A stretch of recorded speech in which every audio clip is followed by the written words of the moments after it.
S V ನ್ಯೂಸಿಗೆ ಸ್ವಾಗತ. August 1ರಂದು ಪ್ರಧಾನಿ ನರೇಂದ್ರ ಮೋದಿ ಅವರು ಮೈಸೂರಿಗೆ ಭೇಟಿ ನೀಡಲಿದ್ದು, ಅಂದು 45 ಕೋಟಿ ರೂಪಾಯಿ ವೆಚ್ಚದಲ್ಲಿ ನಿರ್ಮಿಸಲಾಗಿರುವ ಸ್ವಾಮಿ ವಿವೇಕಾನಂದ ಸ್ಮಾರಕ ಹಾಗೂ ಸಾಂಸ್ಕೃತಿಕ ಯುವ ಕೇಂದ್ರವನ್ನು ಉದ್ಘಾಟನೆ ಮಾಡಲಿದ್ದಾರೆ ಎಂದು ವರದಿಗಳು ತಿಳಿಸಿವೆ. ಮೈಸೂರಿನ ನಾರಾಯಣ ಶಾಸ್ತ್ರಿ ರಸ್ತೆಯಲ್ಲಿ ಸ್ವಾಮಿ ವಿವೇಕಾನಂದರು ಇಲ್ಲಿ ನೆಲೆಸಿದ್ದರು. ವಿವೇಕಾನಂದ ನೆನಪಿಗಾಗಿ ಸ್ಮಾರಕ ಹಾಗೂ ಯುವ ಜನರಲ್ಲಿ ಸಾಂಸ್ಕೃತಿಕ ಮತ್ತು ಆಧ್ಯಾತ್ಮಿಕ ಮೌಲ್ಯಗಳನ್ನು ಬೆಳೆಸುವ ಉದ್ದೇಶದಿಂದ ಸಾಂಸ್ಕೃತಿಕ ಯುವ ಕೇಂದ್ರವನ್ನು ನಿರ್ಮಿಸಲಾಗಿದ್ದು, ಪ್ರಧಾನಿಗಳು ಉದ್ಘಾಟಿಸಲಿದ್ದಾರೆ ಎಂದು ಮೈಸೂರು ರಾಮಕೃಷ್ಣ ಆಶ್ರಮದ ಮುಕ್ತಿದಾನಂದ ಜಿ ಮಹಾರಾಜ್ ಅವರು ಪ್ರಕಟಣೆಯಲ್ಲಿ ತಿಳಿಸಿದ್ದಾರೆ.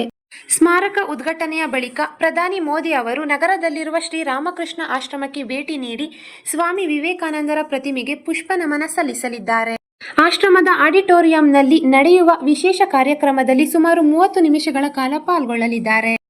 ಈ ಕಾರ್ಯಕ್ರಮದಲ್ಲಿ ಕಾಲೇಜು ವಿದ್ಯಾರ್ಥಿಗಳು, ಸಾರ್ವಜನಿಕರು ಸೇರಿದಂತೆ ಸುಮಾರು 6,000 ಮಂದಿ ಪಾಲ್ಗೊಳ್ಳುವ ನಿರೀಕ್ಷೆ ಇದೆ. ಇದಕ್ಕಾಗಿ ವಿಶೇಷ ಪಾಸ್ ಕೂಡ ಇರಲಿದೆ. ಪಾಸ್ ಇದ್ದವರಿಗಷ್ಟೇ ಕಾರ್ಯಕ್ರಮದ ಸ್ಥಳಕ್ಕೆ ಪ್ರವೇಶ ನೀಡಲಾಗುತ್ತದೆ ಎಂದು ಅವರು ವಿವರಿಸಿದ್ದಾರೆ. ಅಯೋಧ್ಯೆಯ ಶ್ರೀ ರಾಮಮೂರ್ತಿ ನಿರ್ಮಿಸಿದ ಖ್ಯಾತ ಶಿಲ್ಪ ಅರುಣ್ ಯೋಗಿರಾಜ್ ಅವರು ಕೆತ್ತನೆ ಮಾಡಿರುವ ಸ್ವಾಮಿ ವಿವೇಕಾನಂದರ ಪ್ರತಿಮೆಯನ್ನ ಪ್ರಧಾನಿಗಳಿಗೆ ಸ್ಮರಣಿಕೆಯಾಗಿ ನೀಡಲಾಗುತ್ತದೆ.